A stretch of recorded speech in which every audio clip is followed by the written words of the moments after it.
Hello everyone, how are you. मैं उम्मीद करता हूँ आप बहुत अच्छे हैं। तो आइए वीडियो आगे कंटिन्यू करते हैं। तो फ्रेंड्स, इस वीडियो में मैं आपसे एक स्टोरी शेयर करूँगा। इस स्टोरी का टाइटल है easiest way to have God's दर्शन।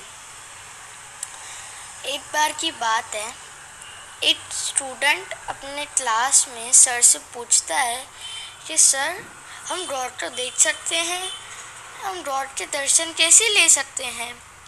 तो सर जवाब देते हैं, सर बोलते हैं कि ये करना संभव है। पुराने ज़माने में ऐसा कई बार हुआ है कि भगवान ने अपने भक्तों को दर्शन दिया हो, और इस कार्य को तपस्या कहते हैं। Dhruva did this with all humility and vinamrata. When God did not yield to his request, he continued to penance and the God enforced to give darshan. इसका मतलब होता है कि ध्रुवा एक भक्त था जो बहुत विनम्रता से और भक्ति से गॉड की भक्ति करता था, पर गॉड उनके पास नहीं आते थे। तो उन्होंने और अपनी तपस्या अच्छी से की और विनम्रता से की और भक्ति भाव बढ़ाया, तो भगवान ने उनको दर्शन दिए। फिर गुरुजी बताते हैं कि मैं आपको और एक स्टोरी बताता हूँ। एक बहुत मशहूर राजा था जिसका नाम रावण था। वो भी भगवान शिव के दर्शन पाने के लिए बहुत सारी तपस्या करते थे, पर वो कभी सक्सेस नहीं हुए, क्योंकि उनकी तपस्या में कभी कोई विनम्रता और भक्ति भाव नहीं था। उनकी भक्ति में सिर्फ एक घमंड और एरोगेंस भरा हुआ था। इसके लिए उसने गुस्से में भगवान से पूछा, ऐसा क्यों भगवान, मेरी तपस्या सक्सेसफुल क्यों नहीं हुई। तो अल्टीमेटली जब लॉर्ड शिवा ने उनको दर्शन नहीं दिए, तो रावण ने लोगों के सर काटना चालू कर दिए और उनके लिए सेक्रीफाइसेस देना कहा।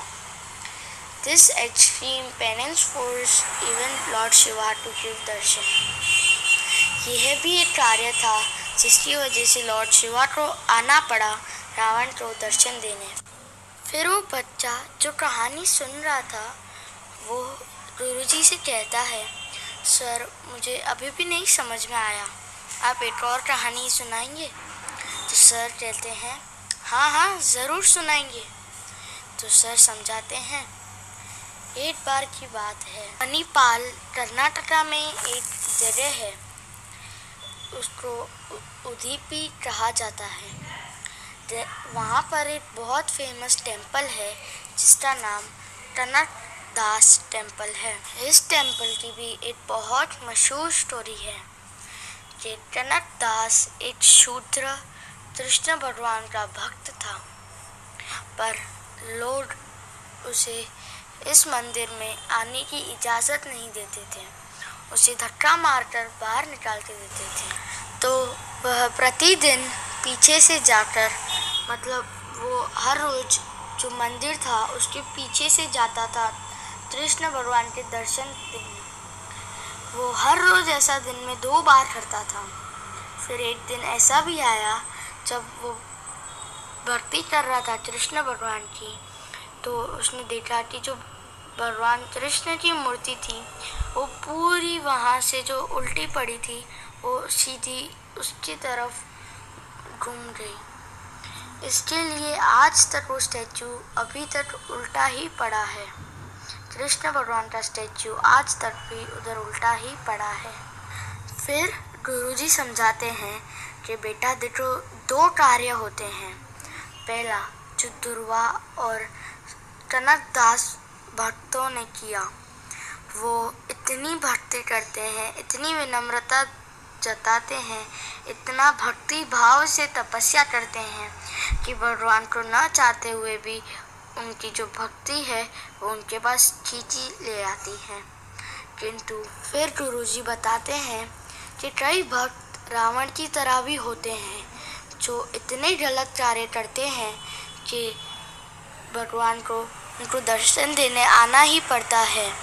जो अनुचित राह पर जा रहे होते हैं, भगवान को उनको उचित मार्ग पर लाने के लिए दर्शन देने ही पड़ते हैं। गुरु अपने शिष्य को आगे समझाते हैं कि बेटा, कलयुग में सबसे अच्छा और बिना धन बिना एफर्ट के जो तरीका है अपने गुरु के दर्शन करने का, वह एक ही तरीका है कि अपने माता पिता की सेवा करें। जो आपके माता पिता कहते हैं वही करें, क्योंकि इस दुनिया में माता पिता के सिवा भगवान का आधार कोई भी नहीं है। जैसे भगवान अपने भक्तों की इच्छा पूरी करने के लिए उनके लिए हर एक सेक्रीफाइस, हर एक कुर्बानी करते हैं, उसी प्रकार माता पिता भी अपने संतान की अनेक इच्छाओं पूरी करने के लिए अनेक बलिदान देते हैं, अनेक कुर्बानियाँ देते हैं। थैंक यू फ्रेंड्स, ये मेरी स्टोरी इधर ख़त्म होती है। अगर आपको स्टोरी अच्छी लगी तो सब्सक्राइब करें, अगर ठीक लगी तो लाइक करें, और कोई सुझाव तो बनते ही हैं तो कमेंट ज़रूर करें। Thank you.